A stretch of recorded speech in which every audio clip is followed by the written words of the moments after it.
Hello everybody, I am Dr. Shivani Bhatnagar from PBD University। आज हमारा जो topic है वो है style of programme instruction.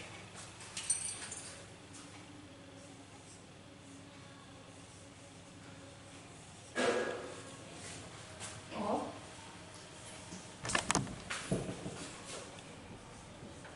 Programme instruction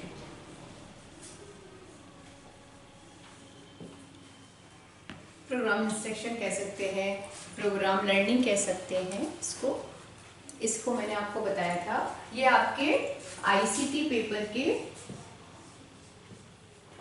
3rd module में है और इसमें आपको देखना है कि प्रोग्राम इंस्ट्रक्शन के मैंने आपको पहले बताए थे कितने स्टाइल से लिखने के। एक तो है लीनियर,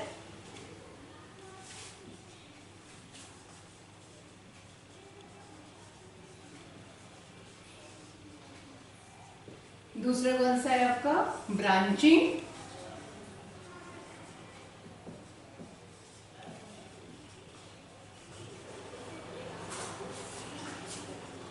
प्रोग्राम इंस्ट्रक्शन, और तीसरा है हमारा मैथमेटिक्स।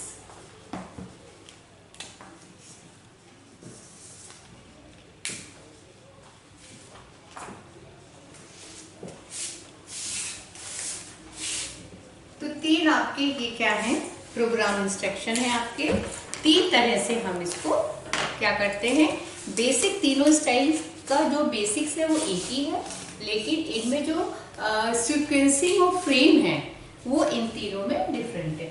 लीनियर आप पढ़ चुके हैं, ब्रांचिंग आप पढ़ चुके हैं, अब आपका क्या है मैथमेटिक्स प्रोग्रामिंग। मैथमेटिक्स प्रोग्रामिंग में क्या है आपका कि इसके अन्य सबसे पहले हम जो लेते हैं आपका कि मैथमेटिक्स में इसके फाउंडर्स कौन है, इसको किसने ओरिजिनेट किया, हमें मैथमेटिक्स को आज हमारा है मैथमेटिक्स।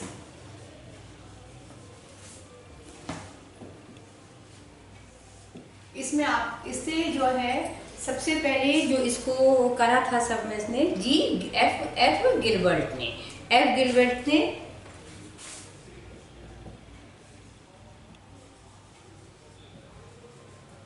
जैसे स्किनर ने किया था आपका जो है क्या था, स्किनर ने करा था आपका जो है हमारा ब्रांचिंग, लीनियर ब्रांचिंग किसने किया था, क्राउडर ने किया था, और ये हमारा किसने कहा है, गिलबर्ट ने किया। इसके बाद इसका जो इसमें जो मेन चीज है ये हमारा अधिकतर किसमें यूज होता है, मैथमेटिक्स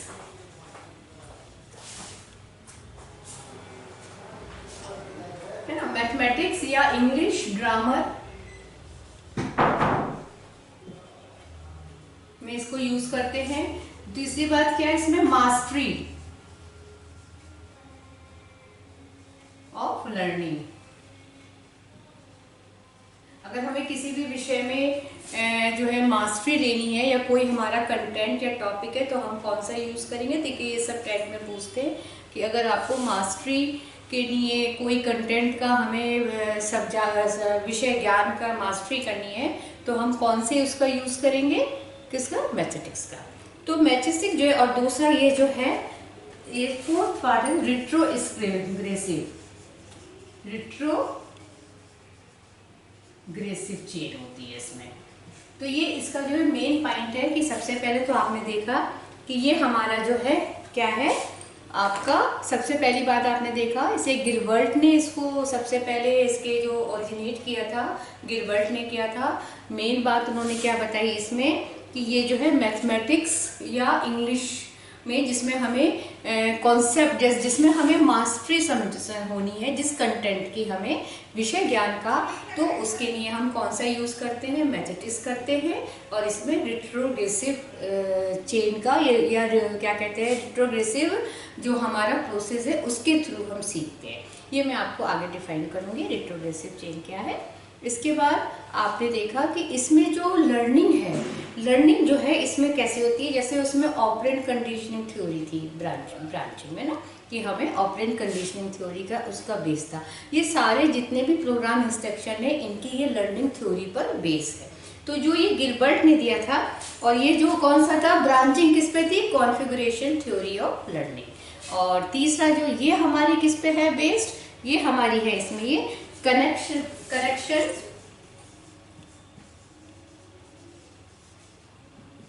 कनेक्शनल थ्योरी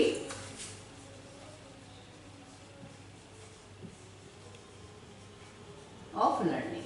तो आपने देखा मेन चीज इसमें यही पूछी जाती है जब आप पे ऑब्जेक्टिव क्वेश्चंस होते हैं कि ये हमारी किस पर है, कनेक्शनिस्ट थ्योरी ऑफ लर्निंग। ये कनेक्शनिस्ट थ्योरी ऑफ लर्निंग डिटेल में आप साइको में पढ़ेंगे, यहाँ पे केवल इतना जरूरी है। कनेक्शनिस्ट थ्योरी क्या थी कि इसमें हम रिस्पॉन्स देते देते बच्चा किस पे पहुंच जाता है, टर्मिनल बिहेवियर पे पहुंच जाता है। और इसमें हम मैथमेटिक्स में आगे और एक्सप्लेन करूंगी।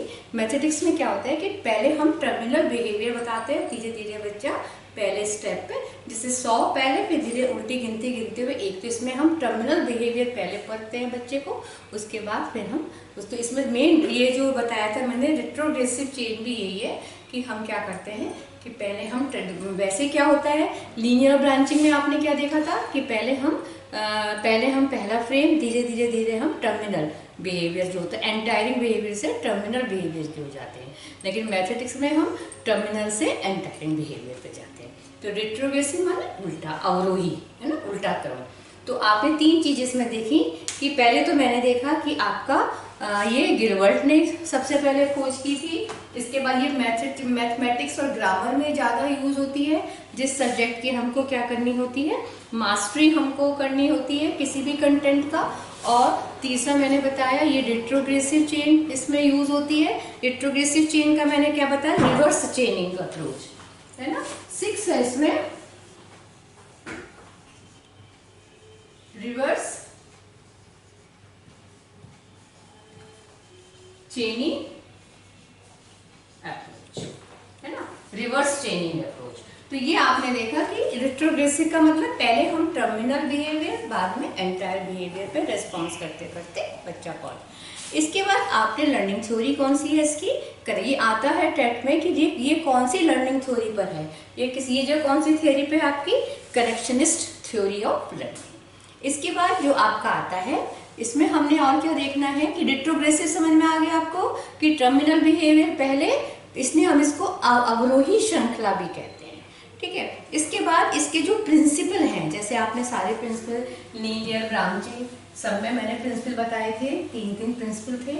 अब इसका प्रिंसिपल कौन सा है हमारा, पहला प्रिंसिपल जो इसका है मैथमेटिक्स का वो है principles of chain.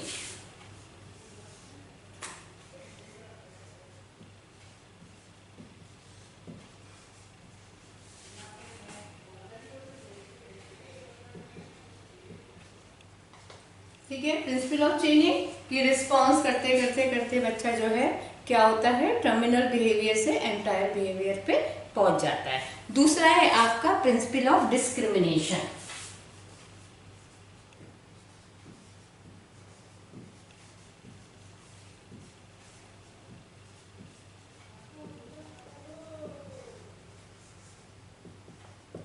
Principle of discrimination, विभेदीकरण है ना, कि बच्चा जो है 2 स्टिमुलस ऐसे दिए जाते हैं जिससे बच्चा जो रिस्पॉन्स करता है वो उनको डिफरेंशिएट करने के लिए अपना रिस्पॉन्स देता है। तीसरा इसके अंदर है आपका प्रिंसिपल ऑफ जनरलाइजेशन।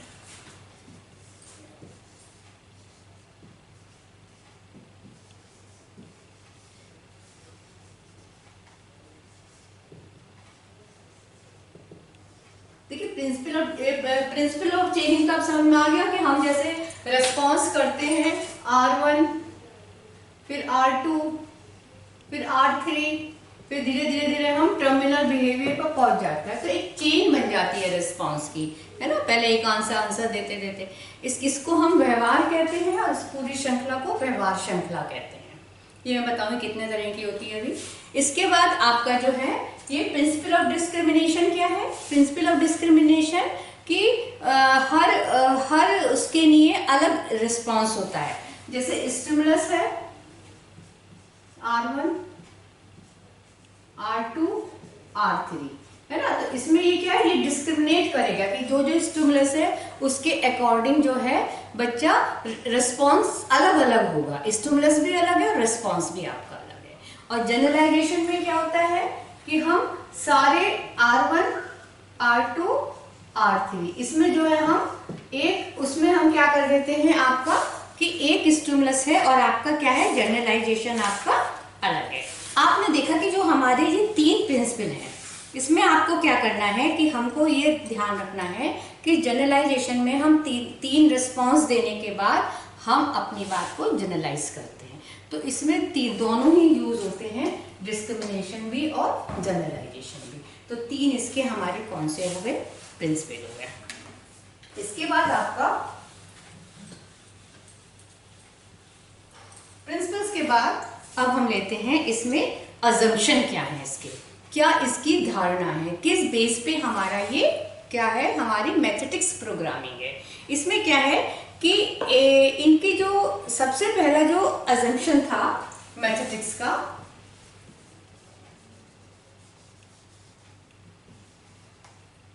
मतलब इनका जो आधार है कि भाई क्यों ये हम प्रोग्रामिंग करेंगे, इसके लिए उन्होंने बताया कि जो हमारा मास्टरी लेवल तक बच्चे को पहुंचाना है, किसी भी कंटेंट की जो हम नॉलेज दे रहे हैं उसको हमें मास्टरी लेवल तक पहुंचाना है।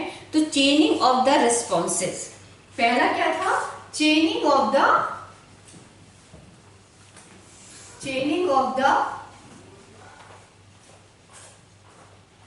रिस्पॉन्सेस की लर्निंग में हेल्प करता है।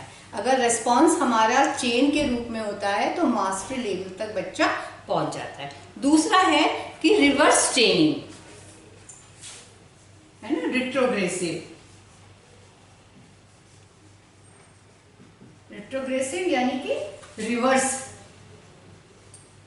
रिवर्स चेनिंग कि मतलब पहले हम टर्मिनल देंगे उसके बाद हम उल्टा चलते हैं इसके अंदर। ये ध्यान रखिएगा, श्रेणी क्रम जो हमारा व्यवहार का क्रम है वो उल्टा चलेगा।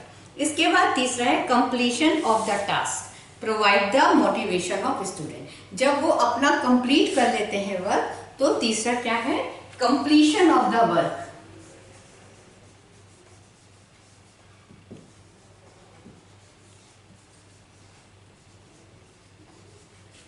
मोटिवेशन देता है ना, वर्क मोटिवेशन देता है।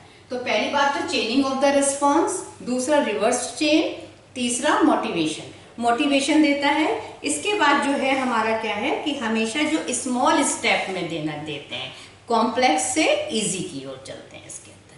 तो आपने देखा कि इसमें हमारा जो है but in small step but in reverse चलता है। बस ये रिट्रोग्रेसिव इसका सबसे बेसिक चीज है कि रिट्रोग्रेसिव में ये रिवर्स स्मॉल स्टेप होते हैं, लेकिन होते तो स्मॉल स्टेप ही हैं लेकिन रिवर्स स्मॉल स्टेप। तो ये इसके अजम्पशंस है कि भाई इसमें हमारा बेसिक चीजें क्या माना गया, क्या इसकी जो है हमारी फ्रॉम कॉम्प्लेक्स क्या है कि from complex content to the, कैसे करना हमें, टू द इजी, है ना, इजी की तरह हमको क्या करना है, हमको चलना है टू द इट्स स्मॉल। तो ये ध्यान रखिएगा कि हमें कॉम्प्लेक्स दिखाना है, पहले टर्मिनल बिहेवियर दिखाना है, फिर हमको क्या दिखाना है, उसका जो हमारा फर्स्ट स्टेप। तो इसलिए में उल्टा चलते हैं। इसके बाद अजम्पशंस के बाद आपका है फ्रेम स्ट्रक्चर कैसा होता है। ये बहुत इंपॉर्टेंट है कि फ्रेम, अब जो मेन चीज आई है कि क्या डिफरेंट है फ्रेम। पहली बात तो इसमें फ्रेम जैसे लीनियर में हमारा एक इंफॉर्मेशन थोड़ी कम होती थी, फिर fill in the blanks type के क्वेश्चन होते थे क्योंकि रिस्पांस बिल्कुल कंट्रोल में होता था किसके, प्रोग्रामर के। लेकिन फिर धीरे धीरे ब्रांचिंग आई, ब्रांचिंग में आपने देखा होम पेज होता था, एरर पेज होता है, उसमें जो रिस्पांस है वो प्रोग्रामर के कंट्रोल में नहीं था, वो जो स्टूडेंट अपने हिसाब से देना चाहता था, जो समझ के उसको देना चाहता था वही हमारा। तो इसमें आपने देखा इसमें जो फ्रेम होते हैं वो क्या थे आपके, हमारे दो तरह के होते हैं फ्रेम।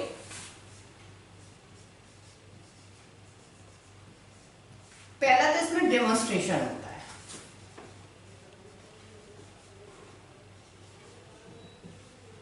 डेमोन्स्ट्रेशन मतलब जो भी आप बच्चे को आप समझाना चाहते हैं जितना भी आप इसमें ये डेमो, इसमें ये कोई जरूरी नहीं कि 2 या 3 होने चाहिए। ये content to unit, task to task change हो सकते हैं।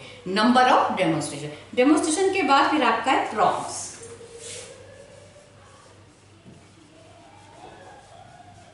और प्रॉम्प्ट्स के बाद फिर आपका आता है रिलीज। तो देखिए डेमोन्स्ट्रेशन, ये प्रॉम्प्ट्स क्या है? ये प्रॉम्प्ट भी एक तरह के स्टिमुलस होते हैं जो बच्चे को रिस्पॉन्स करने में सहायक होते हैं, है ना। ये भी एक तरह के जिससे हमें, जहां हमें लगता है कि बच्चा इसका आंसर, तो हम थोड़ा क्लू देते हैं, है ना। प्रॉम्प्ट माने कि बच्चे को उत्तर देने में उसको सहायता करे, क्योंकि यहाँ पे देखिए टीचर तो है नहीं। जैसे अगर हम बच्चे को क्लास में खड़ा कर क्वेश्चन पूछते हैं, बच्चा अगर आंसर के पास तक पहुंच जा रहा है लेकिन वो करेक्ट आंसर नहीं दे रहा है, तो हम उसको थोड़ा सा क्लू दे देते हैं, तो वो एकदम से वो सही आंसर बोलता है। तो इसलिए प्रोग्राम इंस्ट्रक्शन में there is no teacher, no interaction between the teacher and student. तो इसमें क्या है कि हम प्रॉम्प्ट्स दे देते हैं साथ में, जिससे बच्चा उसको देख के उसको आंसर देने में, ये भी एक तरह का स्टिमुलस ही होता है प्रॉम्प्ट्स भी। और इसके बाद धीरे, तो इसमें जो फ्रेम है डेमोन्स्ट्रेशन, प्रॉम्प्ट, रिलीज, ये ध्यान रखिएगा कि इसमें फ्रेम में टोटली हमारे ना तो ये स्क्रम्बल्ड है, मेन बात ये है। तो ये पूछा जाएगा तो स्क्रम्बल्ड किसमें था? ब्रांचिंग में था, है ना। और उसमें कन्वेंशन बुकलेट थी लीनियर में। स्क्रम्बल्ड क्या थी? इसमें स्क्रम्बल्ड बुकलेट क्या होती है? इसमें पेज नंबर सीक्वेंस में नहीं थी। ये हमारा कैसा है, इसमें ना स्क्रम्बल्ड है ना कन्वेंशन है, इसमें हम डेमोन्स्ट्रेशन देते हैं, फिर हम इसमें ये क्या कहते हैं, प्रॉम्प्ट देते हैं साथ साथ फ्रेम में। तो पहले तो डेमोन्स्ट्रेशन में देयर इज नो, वो वाला डेमोन्स्ट्रेशन फ्रेम होगा, फिर प्रॉम्प्ट होगा, फिर क्या होता है, रिलीज कर देते हैं। तो ये आपका क्या हो गया। इसके बाद इसमें type of frame, type of frame में आपको दिख ही रहा है कि एक तो डेमोन्स्ट्रेशन है, दूसरा कौन सा हो गया टाइप ऑफ फ्रेम में,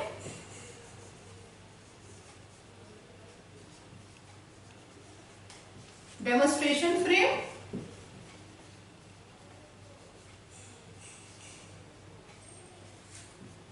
दूसरा कौन सा होता है, प्रिस्क्रिप्शन फ्रेम, है ना, प्रिस्क्रिप्शन फ्रेम्स।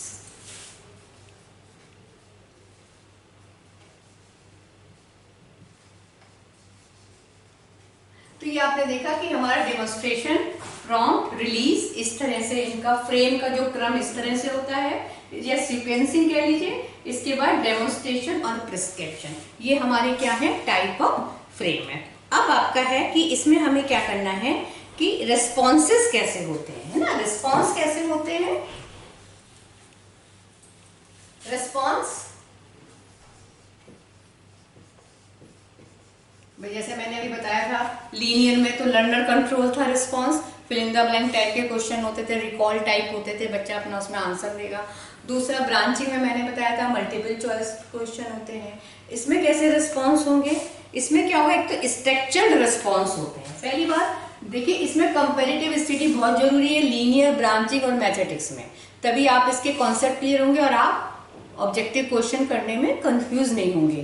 तो इसने बीच बीच में मैं लर्निंग और ब्रांचिंग को भी ले लेती हूँ, जिससे आपको थोड़ा सा जस्ट फॉर वो रिवीजन हो जाए। जैसे लीनियर में कैसा था कि हमारा स्टूडेंट्स पे डिपेंड था, लर्नर अपना आंसर देता था, लेकिन वो लर्नर कंट्रोल, वो क्या कहते हैं, हमारे जो प्रोग्रामर कंट्रोल था। लेकिन उसमें ब्रांचिंग में हमारा क्या था, स्टूडेंट के अकॉर्डिंग था, लर्नर कंट्रोल था। और इसमें हमारा कैसा है, स्ट्रक्चर्ड रिस्पॉन्स होते हैं, है ना, स्ट्रक्चर रिस्पॉन्स। और दूसरे इसमें रिस्पॉन्स की क्या होती है, स्ट्रक्चर रिस्पॉन्स के बाद response determined by the programmer, यानी कि प्रोग्रामर कंट्रोल।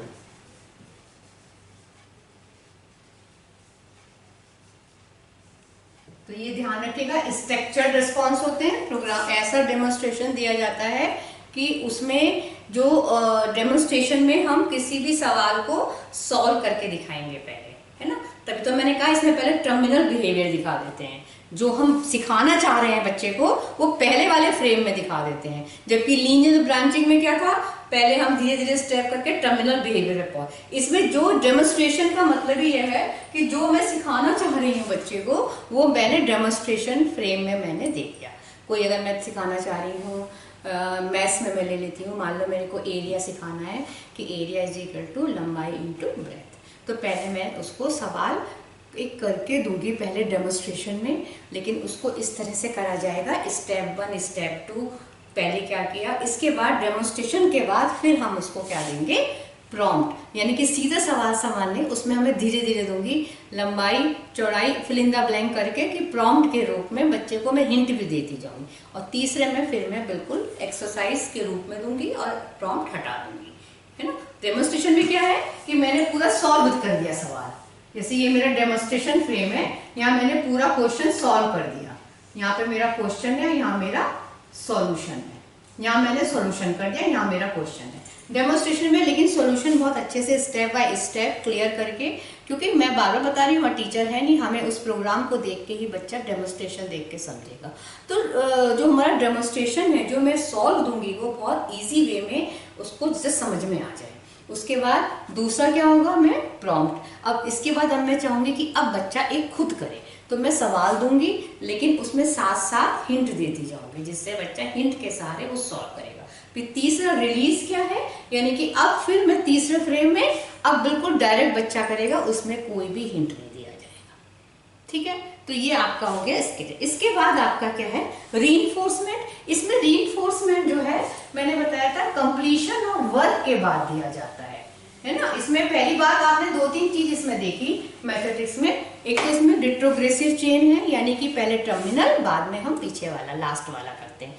दूसरी बात मैंने बताया रिस्पॉन्स कैसा होता है, प्रोग्रामर कंट्रोल होता है ना। तीसरी बात मैंने आपको बताई ये कहाँ यूज होता है, जहाँ पे हमें मास्टरी ऑफ सब्जेक्ट, जैसे मैथ और इंग्लिश वगैरह में ना, ग्रामर में, मतलब इंग्लिश में भी ग्रामर वगैरह में कॉन्सेप्ट के नए यूज है। गिलबर्ट ने इसकी खोज करी है। इसको रीइंफोर्समेंट हमेशा completion after completion of work, ये नहीं कि हर स्टेप पे दे रहे हैं, जैसे आपने लीनियर में देखा, ब्रांचिंग में देखा, योर क्वेश्चन इज करेक्ट या कॉन्ग्रेचुलेशन आता है, उसके बाद बच्चा अपना आंसर संग संग चेक करता है। इसमें कंप्लीशन जब करता है बच्चा, at the last completion of task provide reinforcement, है ना। कंप्लीशन ऑफ रीइंफोर्समेंट क्या है,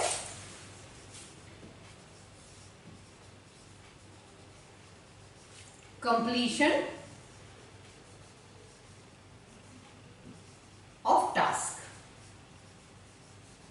है ना। कंप्लीशन ऑफ टास्क के बाद हम इसमें देते हैं, और रॉन्ग जो हमारे रिस्पॉन्स होते हैं उसको, वैसे तो इतना स्ट्रक्चर्ड होता है ये सारा बिल्कुल कि रॉन्ग रिस्पॉन्स नहीं, क्योंकि हिंट दिया जाता है साथ साथ, लेकिन रॉन्ग रिस्पॉन्स को हम क्या करते हैं, उस पर नेगेटिव रिस्पॉन्स देते हैं, हम उसको क्या कर देते हैं, इग्नोर करते हैं। इसके बाद जो आपका है आपका कि एरर्स को क्या करते हैं, help in discrimination but not in learning. तो जो हमारी एरर है, इसमें एरर क्या है, अगर बच्चा गलती करता है, मैंने बताया नेगेटिव मतलब उसको इग्नोर करते हैं एरर्स को, लेकिन हम क्या इसमें मैंने बताया help in discrimination but not in learning. Learning में नहीं, हम उसको हेल्प करती है एरर, लेकिन हम उसको डिस्क्रिमिनेशन क्या है कि जब रिस्पॉन्स बच्चा ऐसा दे कि हर स्टिमुलस के लिए अलग अलग रिस्पॉन्स देता है, तो डिस्क्रिमिनेट विभेदीकरण रिस्पॉन्स, ठीक है। इसके बाद लव एरर, ये जो हमारी लो एरर रेट जो होती है वो इज एक्सेप्टेबल। ये मैं अभी जब आप एडिटिंग सीखेंगे प्रोग्राम की, उसमें पता चलेगा। लो एरर रेट होती है तो हम प्रोग्राम को एक्सेप्ट, एरर रेट ये निकाली जाती है फार्मूले से, मैं जब एडिटर वगैरह बताऊंगी इसका सारा, तब उसमें आपको क्लियर होगा। इसके बाद आपका जो है इसका फ्लोम ऑफ, मैंने बताया इसकी बुकलेट कैसी होती है, बता रही थी मैं अभी आपको, कन्वेंशनल बुक होती है ना, स्क्रैम्बल्ड बुक नहीं है। कैसी है, कन्वेंशनल बुक है। तो जो हमारा जो frame of the programme,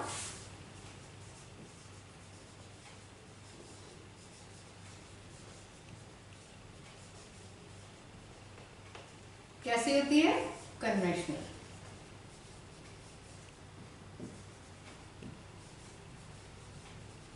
book होती है ना, स्क्रैम्बल्ड नहीं होती है ये। दूसरी मैंने बताई include instruction in the beginning, शुरू में सारी इंस्ट्रक्शंस होती हैं कि भाई क्या क्या जरूरत है, क्या क्या इसमें आपको करना है, कैसे आपके पेजेस दिए गए, कैसे इंपॉर्टेंट इंस्ट्रक्शन उसकी क्या होती है, पहले पेज पे होती है।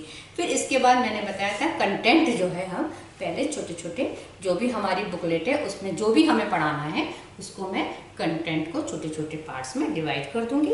उसके बाद इन्हें यूनिट को कैसे अरेंज करना है, रिट्रोग्रेसिव, जो सिखाना है वो पहले आएगा, बाद में धीरे धीरे हम इंट्रोडक्टिव फेज पे जाएंगे। तो ये ध्यान रखिएगा कि इसमें हमारी बुक कैसी होती है, ये कन्वेंशनल बुक होती है। दूसरी मैंने बताया कि इसमें हम यूनिट को या कंटेंट को एनालाइज करके छोटे छोटे स्टेप में बदलते हैं, लेकिन उनको अरेंज कैसे करते हैं, अवरोही क्रम में, रिट्रोग्रेसिव क्रम में।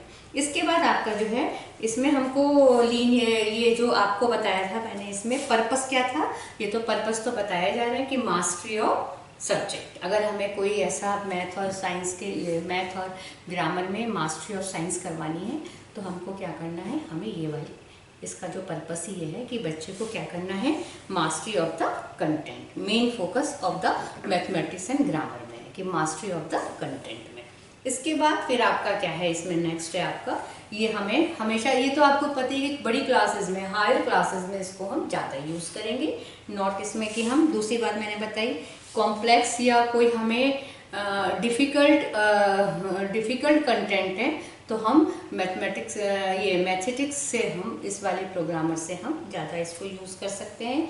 इसके बाद ये mathematics can be use the distance education में भी हम इसको यूज़ कर सकते हैं कि भाई हम कैसे डिस्टेंस एजुकेशन में है, हायर एजुकेशन में, कॉग्निटिव डेवलपमेंट में। और दूसरी बात इसमें एक जो मेन बात मैं बताना चाह रही हूँ कि इसमें जो फ्रेम का सीक्वेंस है, मालूम मैं करती हूँ इसमें देने के लिए, अगर मैं आपको स्ट्रक्चर्स बताती हूँ, है ना, तो इसमें आपने देखा कि इसमें जो पहले मैंने फर्स्ट सेकंड, पहले मैंने मान लो डेमोन्स्ट्रेशन दिया,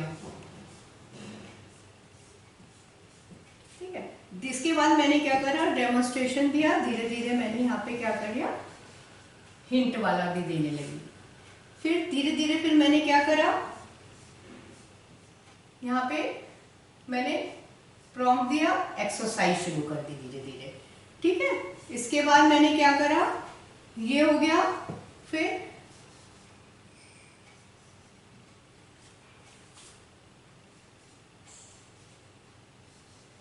मतलब एक एक चीज प्रॉम्प्ट कम होता जा रहा है और ये डेमोन्स्ट्रेशन देखिए आपका क्या हो रहा है, कम हो रहा है ना, ये पी। इसके बाद आपने देखा कि हमने यहाँ पे डी, ठीक है, फिर हमने क्या करा, ये प्रॉम्प्ट आ गया, फिर एक्सरसाइज एक्सरसाइज एक्सरसाइज। अब धीरे धीरे आपने देखा 6 पे ये प्रॉम्प्ट, फिर एक्सरसाइज एक्सरसाइज एक्सरसाइज एक्सरसाइज, फिर धीरे धीरे हमारा क्या हो गया, ये खत्म हो गया। अब बच्चे को हमने एक्सरसाइज दे दी, तो यानी कि जो एक्सरसाइज को हम रिलीज वाला देते हैं, तो पहले हमने डेमो करा, ये भी डेमोन्स्ट्रेशन दिया, खूब अच्छे से बच्चे को सिखाया सवाल हर स्टेप में।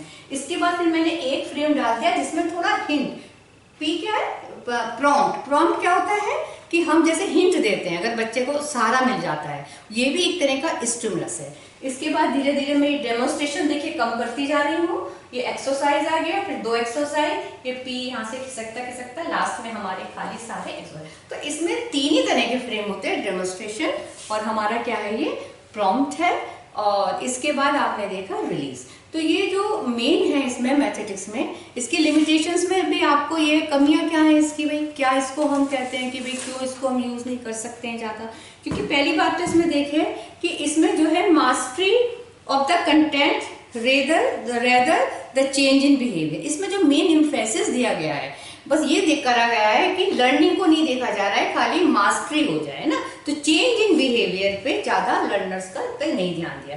दूसरी बात ये, जो भी हमारे इसमें जो रेस्पॉन्सेज है वो हमारे कंट्रोल में है, कैसे, लर्नर प्रोग्रामर कंट्रोल में है, और ये थोड़ा रिट्रोग्रेसिव वे में जो डेवलपमेंट है, ये थोड़ा इसके लिए स्पेशल स्किल होनी चाहिए टीचर के अंदर, जिससे हमें रिट्रोग्रेसिव चेन के थ्रू हमें पढ़, क्योंकि देखिए उसमें क्या होता है, लीनियर में तो क्या था, प्रोग्रेसिव था, लेकिन इसमें क्या है, हमारा रिट्रोग्रेसिव है, रिट्रोग्रेसिव में हमें उल्टा चलना, तो इसके लिए भी हमें स्पेशली बहुत ज़्यादा स्किलफुली होना पड़ता है।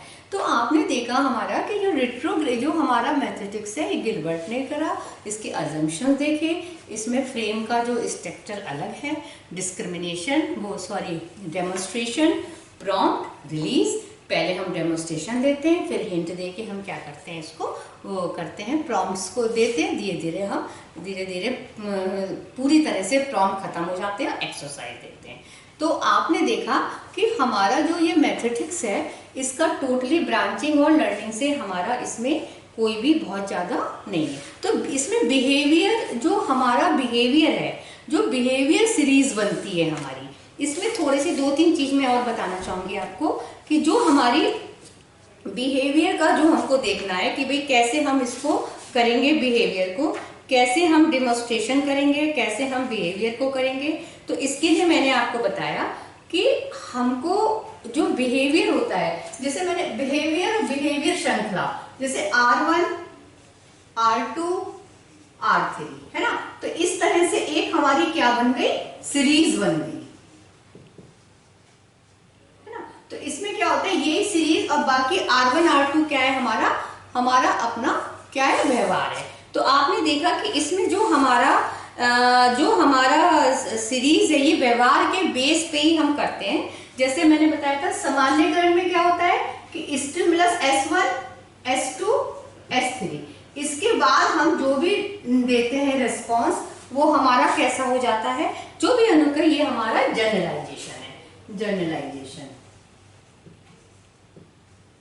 ना। स्टिमुलस अलग अलग है, लेकिन उन स्टिमुलस के बाद जो तीनों स्टिमुलस को देख के फिर वो एक अपना जनरलाइजेशन वाला रिस्पॉन्स देगा।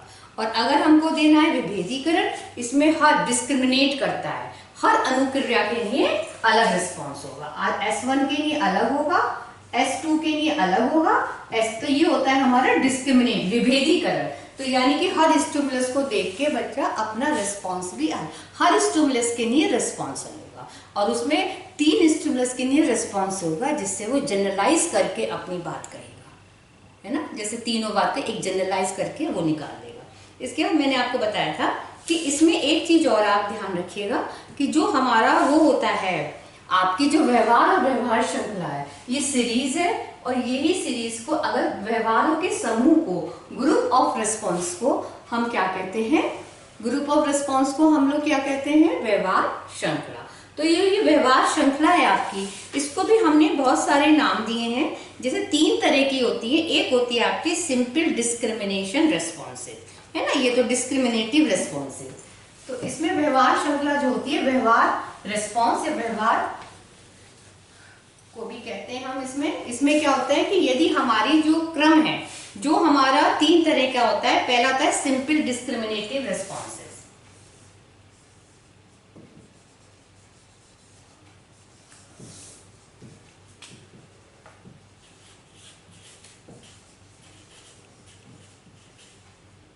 जो मैंने आपको बताया था ये वाला, है ना, कि जिसमें हमारे स्टिमुलस अलग है, स्टिमुलस हर स्टिमुलस के लिए रिस्पॉन्स अलग होता है। तो ये वाली जो श्रृंखला बनेगी वो हमारी कौन सी होगी, डिस्क्रिमिनेटिव। एक होती है आपकी, कौन सी होती है, सीरियल रिस्पॉन्स। सीरियल रिस्पॉन्स जिसमें हम सीरियल में क्या होता है,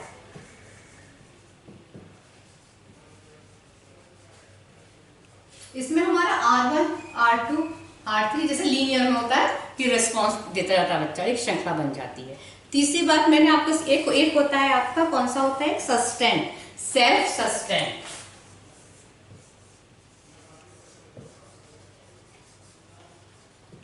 सेल्फ सस्टेन आंतरिक भी कहते हैं इसको। इसमें उस स्टूडेंट्स के जो रिस्पॉन्स देता है उसी रिस्पॉन्स से ही दूसरा स्टिमुलस बनता है, यानी इसको हम आंतरिक भी कहते हैं।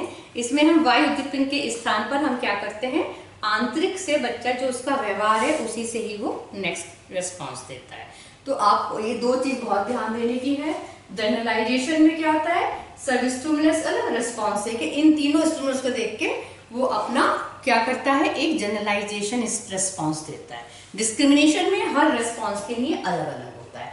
तीसरी बात मैंने बताया सीरियल सिंपल डिस्क्रिमिनेटिव रिस्पॉन्स, ये वाला हो गया, है ना, ये वाला हो गया। इसमें सीरियल में जब हमारा एक ही सीरीज में चलता है, और सब्सटेंट में क्या होता है, जब हमारा अंदर। तो तीन तरह की हुई, सीरियल जिसमें रिस्पॉन्स लीनियर में था, सस्टेंट में आंतरिक जो बच्चा अपने रिस्पॉन्स से ही क्या करता है, दूसरा जो है वो दोनों प्रकार की श्रृंखलाएं होती हैं। सस्टेंट में सीरियल्स भी होती हैं और हमारा क्या होता है, श्रृंखला वाइज भी हो रहा है, और क्या होता है उसके रिस्पॉन्स से अगला रिस्पॉन्स भी बन रहा है। तो इसको हम क्या कहते हैं, परंतु इसमें वाई उद्दीपन के स्थान पे आंतरिक, जैसे उसने रिस्पॉन्स दिया तो दूसरा रिस्पॉन्स आंतरिक उद्दीपित। तो सस्टेंट में क्या है, दोनों ही तरह के चलते हैं। तो आपने देखा मैथमेटिक्स में कि एक तो डेमोन्स्ट्रेशन, प्रॉम्प्ट क्या है, ये भी उद्दीपक है जो हमारे क्या करते हैं, हमारे को आंसर देने में, बच्चे को आंसर देने में एक जो है ये भी देने में सहायक होते हैं। तो मैं आशा करती हूँ कि आपको ये सेशन नॉलेजेबल रहा होगा। Thank you so much.